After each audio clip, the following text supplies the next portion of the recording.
What's up, everybody, and welcome back to another just a podcast here. We're talking about, Indy Investor Pod, talking about all the different neighborhoods and here in Indianapolis, different areas, different streets, just different little pockets.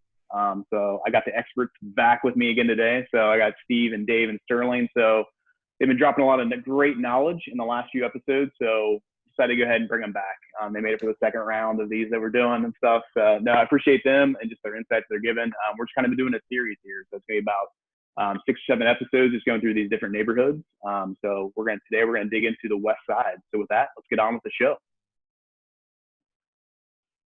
All right, and welcome back to another Indy Investor Pod. So I got Dave Short and Steve Lehman and Sterling Davis here with me today, talking about the West Side of Indianapolis and the neighborhoods over there. So, fellas, I love the West Side. Like I think it's a great just buy and hold market. There's some awesome things going on over there. I know we do a lot of note investing over there as well, selling some land contracts and notes and mortgages, that type of thing. So I think there's a lot of really good things that's kind of happening on the West Side. And for some reason, I feel like a lot of people kind of have maybe they're not a big fan of it as much as I am and stuff. So there's some people a little biased towards it maybe or something, but I think there's a lot of great things in here that's going on the West Side of Indianapolis. So we can kind of dig in here.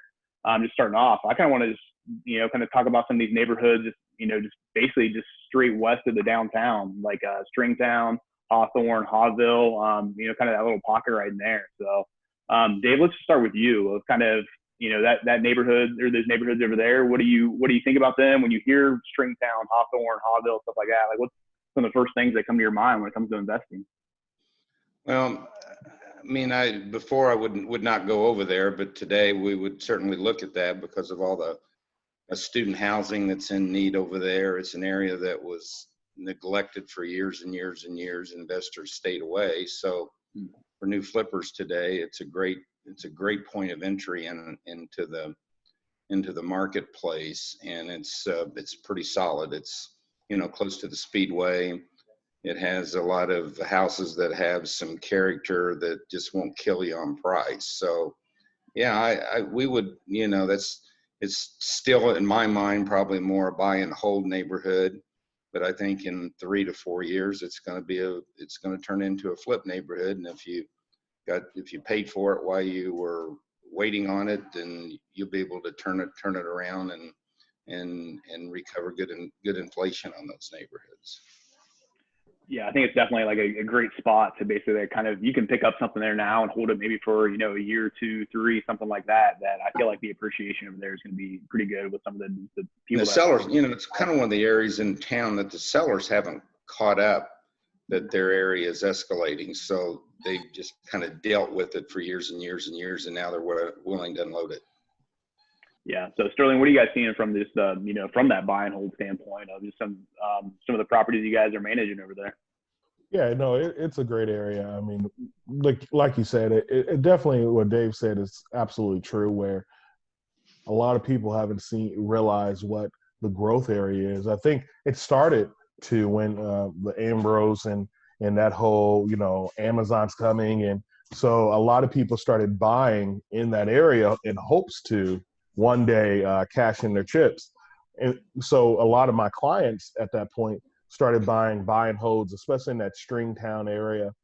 We had a couple on that Washington Street, kind of by the zoo, trying to get as close as possible to those things. So it's really interesting to kind of see the development, when you start talking about that West Side. I'm oftentimes talk about, the river in that development, because I think that's one of the most exciting things that can happen in Indiana if they really help develop the river to make it more than just a overflow area for, our waste and stuff. So that area for, investments, you're looking at still lower rents though, anywhere from 500 to probably 700 in rents right now. But it definitely is increasing because of the things around there are improving. So the closer you can get to downtown, just like on the east side, the better right now.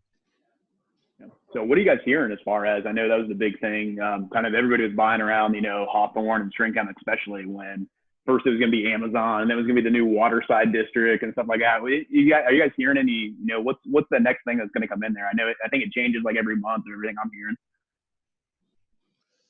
I haven't heard much what's going on there, but it's like it's going to happen. It's just a matter of whether it's 2 years or 4 years or 5 years. So if you can, that's where Sterling comes in. If you can manage over there, you could, in 5 years, you'll do really well. Yeah. So Steve, are you hearing anything on your end of what's kind of coming over there or anything right now? No, there's nothing that's, that I can, at the top of my head, I can think of that's coming on over there right now. I mean, Central States started, doing everything on the south end down there, and they sold those homes and things like that. I've always said that Hawville should have started more from IUPUI, that area, and come this way to the west and not started from the south. I think it would have had a better momentum with that because of the student housing and things like that. Coming in from the south, from Washington, I don't think was the right move to make. So it has potential over there, but you have to be able to withstand the holding period of the next 3 to 4 years to watch that area kind of improve.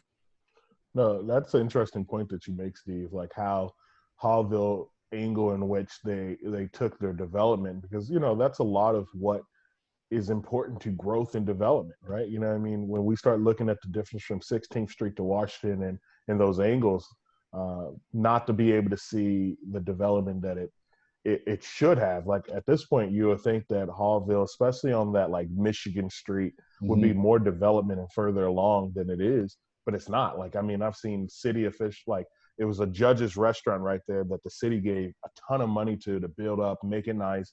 And now that thing's closed, and you just don't see that development really taking place like it should have been. I think if somebody can kick it off over there and get it moving, I think you'll see better momentum. I do. Part of the issue over there, which is probably the only side of town that happens, is that the owners are rooted. They don't want to move. Yeah. And they've lived there their whole life. And so they're not as willing to wholesale their properties and get out. And yet they're still not willing to fix them either. So they're just rooted in that neighborhood, which really slows it down. Yeah.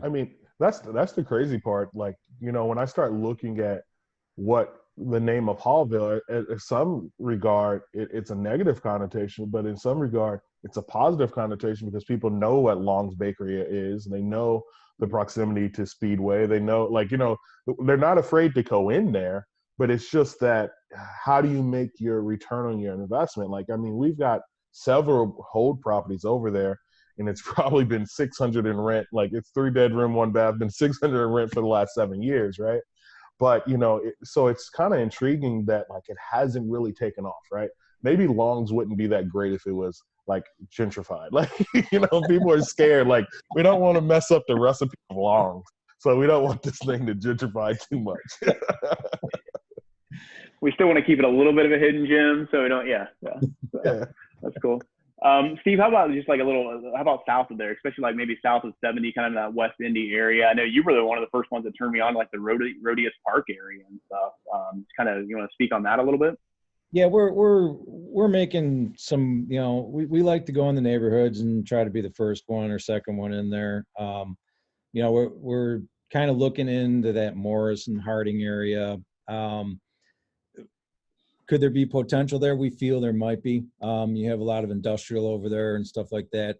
So I feel that, if we can get those houses up, like we talked in the past episodes about getting up around 100,000 and start getting some movement over there, we might be able to see things start going. The further west you go, down Morris is pretty much all industrial. So you got jobs all over the place.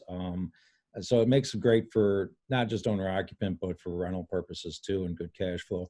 Rhodius Park is kind of a quiet little area that we had stumbled upon. Honestly, me and Ryan just kind of, went in there and were like, oh, hey, look at this little section back here.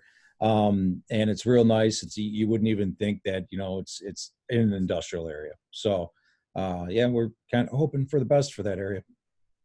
Yeah. No, I like it. I think there's some good stuff over there. We've done quite a few deals, especially kind of on that pocket that you're talking about there on Morris and things. And we've had a few issues here and there, a couple break-ins and things like that, but nothing too crazy or anything, just some small stuff. But yeah, no, Sterling, were you going to say something on that? Yeah, I mean, I think that area is just insane. Like, I think I followed Steve and them. I saw a couple of their signs in that area, and it really intrigued me because the proximity to downtown is insane. Like, you can kind of see the ebb and flow of it. For at one point nobody was in that area. So, and then you keep up that Morris, street. It is very industrial, but then it starts hitting into like Wayne Township, but it's not on the other side of the highway. Right. It's kind of Yep. on the east side of the highway. So it's still, you still got your just under $100,000 houses, but now you're in Wayne Township, and you're in Wayne Township schools. So it gives a certain level of value, especially in the rental market. Mm-hmm.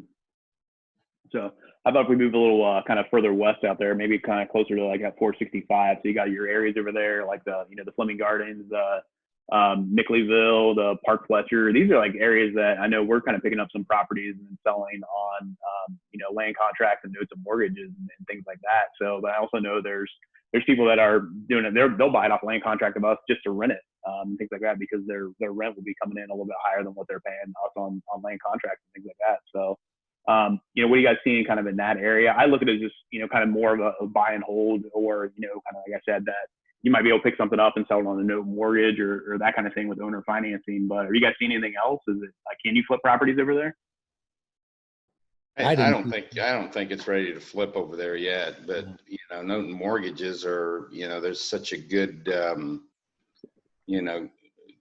good avenue to sell property with tremendous returns and minimal amount of work going into the property. You don't have to make them flip quality, and you can sell them for flip prices with good terms. It's affordable for the people. I mean, we're getting great owner occupants in those kinds of neighborhoods that we're buying these houses and with really substantial down payments. Yeah, for sure. Sterling, are you guys, do you guys have many properties over in that area, or what are you seeing from over there? Yeah, we do. We have several in that area. Honestly, you can get them for relatively cheap, especially when you start bumping up against like that Mars Hill area, and that I think it scares a little bit when you start talking about that very industrial area over in that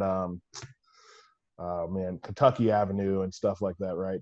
And then you start heading more south, and you're getting close to like that Nickelville, and so for us, you can buy some houses at one point for like 50,000, and it was rating for 850. And I think some of that had to do with Ocean Point. Ocean Point had a ton of houses over there, and so people were just offloading them at some point, just like, hey, I want to wash my hands from it. But they had people in there at like 750 to 850.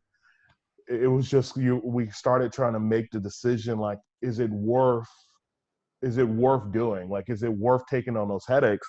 So you can kind of still have to be careful in that area for me, just because we just saw so many houses in that area that was under Ocean Point. So as it passes owner to owner, just got to do your due diligence, in my opinion.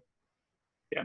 And I think it is, keep in touch with the tenants and stuff like that too. If you are inheriting a property like that is already occupied and stuff like that. I don't think I've done an eviction over in that area at all. I've always had good tenants, but it always comes into making sure that they're kind of taken care of, and you start that communication point right from the start. But I mean, as far as the tenants go and everything that we've had, they've been pretty on point and stuff over there. So yeah, likewise. Yeah.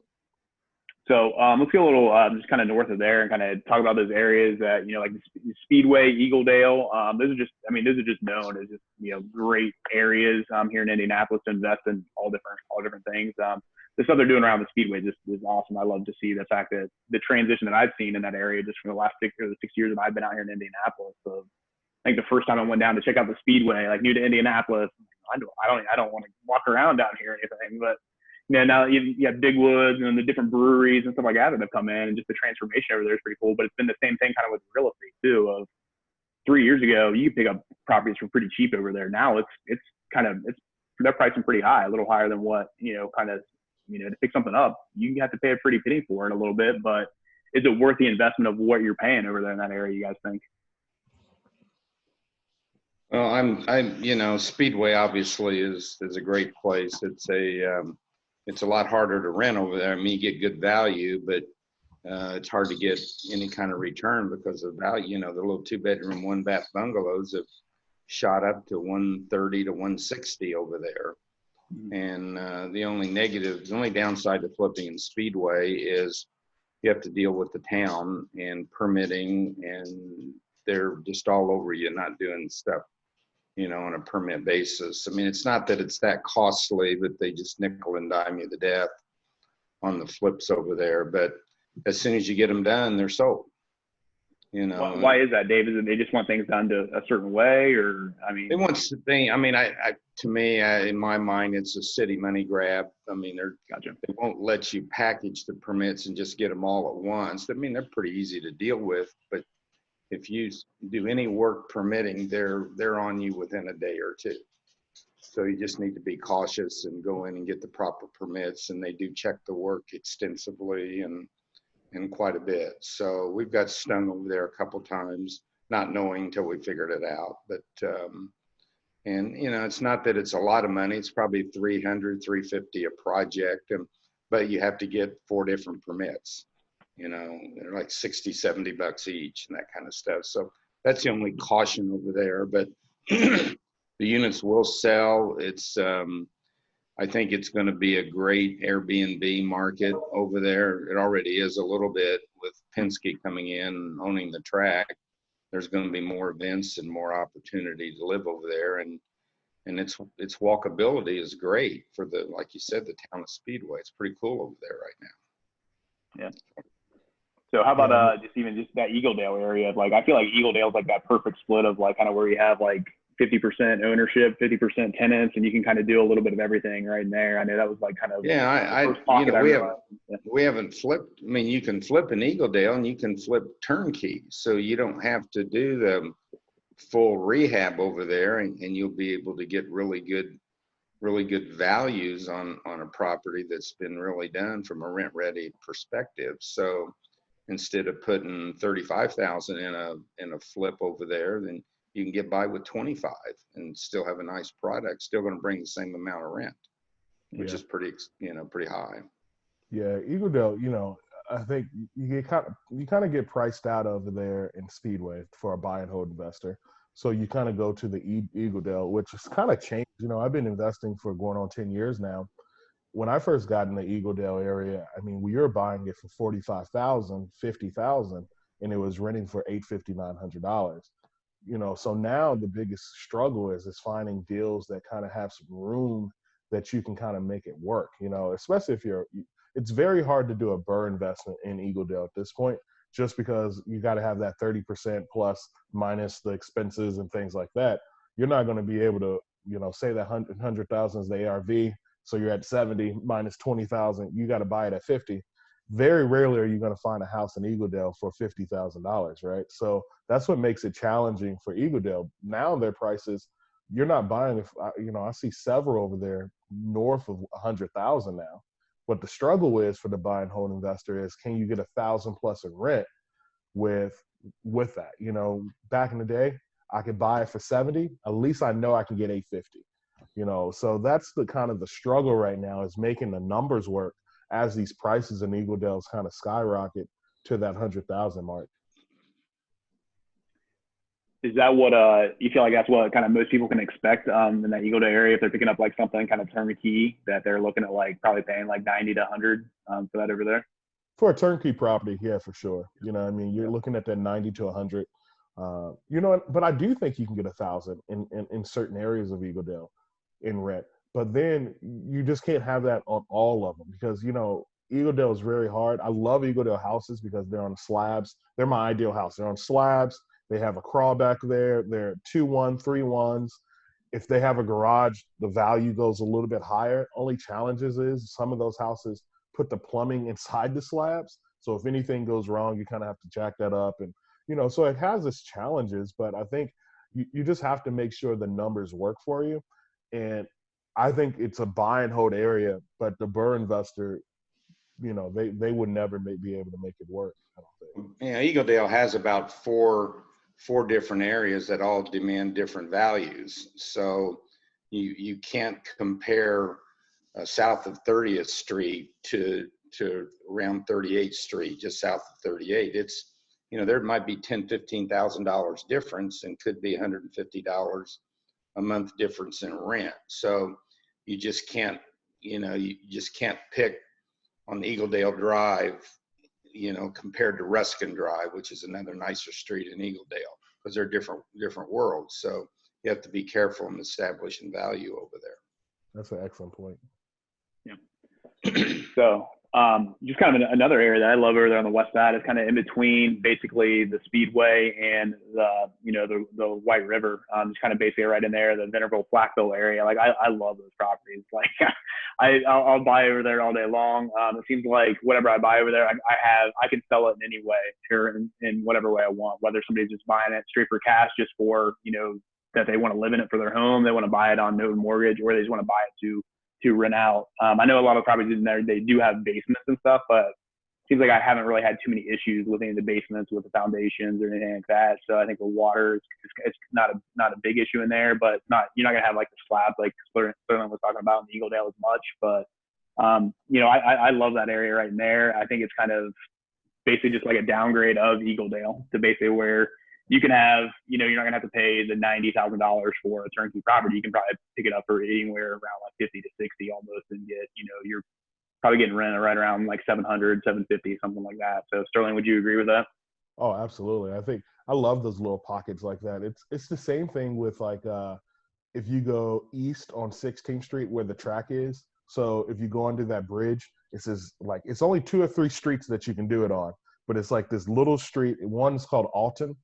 And it's these beautiful houses. We have like 7 duplexes over there, and it's not really Speedway, but it still kind of feels like Speedway up until you like get to like where the Burger King is on it. But it's that pocket. It's those little pockets where it does have, like you said, the basement, but we're renting them out for $800, $850, and each duplex, I think the owner paid somewhere around $90,000 for. So I mean, it's definitely, paying, and we don't have turnover over there. They're hold on. Those people have been there for years too. So I love those little pockets that kind of are what I call like they flow down from a neighborhood. You still feel some of the effects of it. Yeah. So Steve, what's your kind of experience over in there in that area over there and stuff? Honestly, we don't do a whole lot over there. So I kind of listen to you guys. You guys are more the experts than me on this. We've stayed away from Eagle Dale from the get-go. We've never been fans of it. Back in the day, it was oversaturated with rentals, landlords. I mean, it was a mess. Apparently, things have changed. But yeah, for us, we kind of stayed away from Speedway. Love the Speedway. All day long, you find properties at a decent price in Speedway for sure. But that's kind of not even existent anymore. I always considered Dave to be the Speedway expert on that. So. We just never went over there, never did anything. So I don't really want to say one way or another. Yeah. So that's cool. Let me bring up just one more little area here before we get out of here with this episode, just kind of the west side. So we're kind of looking at like just south of Pike, kind of right over there. I kind of, the Lafayette Square, is my wife told me when I first moved into Indianapolis. No, it's Lafayette Square. So to stay away from there, but I found some pretty good properties over there and stuff now, as well. So I think if there's a theme of any of these episodes, just what we always revert back to is like some of these areas are it's street by street. You can talk about some neighborhoods that are great. You can kind of just go all in, like kind of in one, a big area, a big neighborhood and stuff like that. But for the most part, this is a lot of street by street and stuff like that. And I kind of feel like it's almost, basically the same thing here of you just be careful, make sure you understand kind of the areas of what you're doing and stuff like that. You're going to have a little bit bigger homes up in here and stuff like that. But you find homeowners here, some people that I think you can rent, and you might be able to flip some stuff like a little smaller and thing, or, you don't want to put a whole lot of money into it, I don't think, but you can also just find some stuff for notes and mortgages up here as well. So any insight on that you guys have kind of in that Lafayette Square area, you guys think? Yeah, I mean, I think, I grew up in Pike and I still live in Pike. So, you know, I see the transition every day, right? You know, where I live in Liberty Creek growing up is a different neighborhood than if you go down High School Road. And it's funny just to see the transition of what High School Road is. If you start at 56th Street and head south, you know, High School Road becomes like, oh man, this is great. Oh, Eagle Creek is that way? Oh, this is wonderful. Whoa, how'd I get here? So that sounds exactly like a car ride. If you did, yeah. Like, it's like, hey man, don't go to that skating rink. You know, it's just so unique in the way, you know. I just did an interview with Quentin McNew, who is a buyer here in Indiana, and he sent me this house, and I feel so bad. He sent me this house, and I'm like, oh, I know that neighborhood. He was like, yeah, it's right off 46th Street. I was like, oh, buy that right now. It's the Eagle Creek area. I know exactly where that's at. And so later on, I started looking at like where that house was. I was like, that is not where I thought that house was. It is on 46th Street, but it's on like 46 and it would be over by Three Fountain Apartments. I don't know if anybody's familiar with those apartments, which is a really rough apartments. I thought they were like Eagle Creek, Eagle Watch area, 46th Street, which is only a quarter block away. But I was like, it was beautifully done. I was like, oh man, that neighborhood is right next to Eagles Watch, right next to Rick's Boatyard. I'm like, for that price, buy it. And yeah, so he owns that house now, and I'm like, kind of feel bad. It's rented, you know what I mean? But if you see the neighbors, like the neighbors all parking their grass, like, like, you know, so that was one of, you know, if we're going to be honest, like that was one of my mistakes, advising someone. one of the few, right? One of the few. So, awesome, good stuff, guys. Do you guys have any last just insights or anything to just talk about or bring up, or any tips about kind of just the west side of Indy coming in between, you know, the downtown and 465 over there? I mean, it's up and coming, and you know, 2 or 3 areas are already established. And like you said, you get north of 38th Street, it's little pocket areas, and there's a lot of them in there that you can do well. Yeah, I think if you were going to go on the west side, it's a neighborhood that I really love, and I was looking on my computer to find it. It's like 34th and High School Road area. That 34th and High School Road, like you got to go north of 38th Street, of course. But if you could go past that CVS right there, and like we have one on Arbutane, that's a pocket right there. Like if you can find some, they're homeowners on the east side. They're mostly homeowners. On the west side, they're kind of a mix in between there. But you can get some great values. That's a great pocket if you're an investor to look at. Well, one of the old time builders years ago was Fallander, and they built a lot of houses there around 38th down to 34th and High School on both sides, and really nice communities there. And the entry level there, and you can easily do flips there because you have such a the Eagledale people, when they upgrade, they want to go into a Fallander house. Mm-hmm. And there's a lot of nice ones over there all the way to the interstate. So, and they're brick, like, I mean, they're brick, they're all brick, and you know, 1,500 square feet, 2-car garages, and you know, it's a natural move up from Eagledale owner occupant into that neighborhood without having to change anything. I agree with that. So awesome, good stuff. So that takes care of the west side. Join us next week on another episode when we you know, take a look at the south side of kind of what's going on here in Indianapolis. And yeah, that's all we have for this one. Just make sure if you're checking with Sterling on anything around 46th Street that he double checks it to make sure that he and, yeah. See you next time, guys. Thanks a lot. Thanks. Thanks.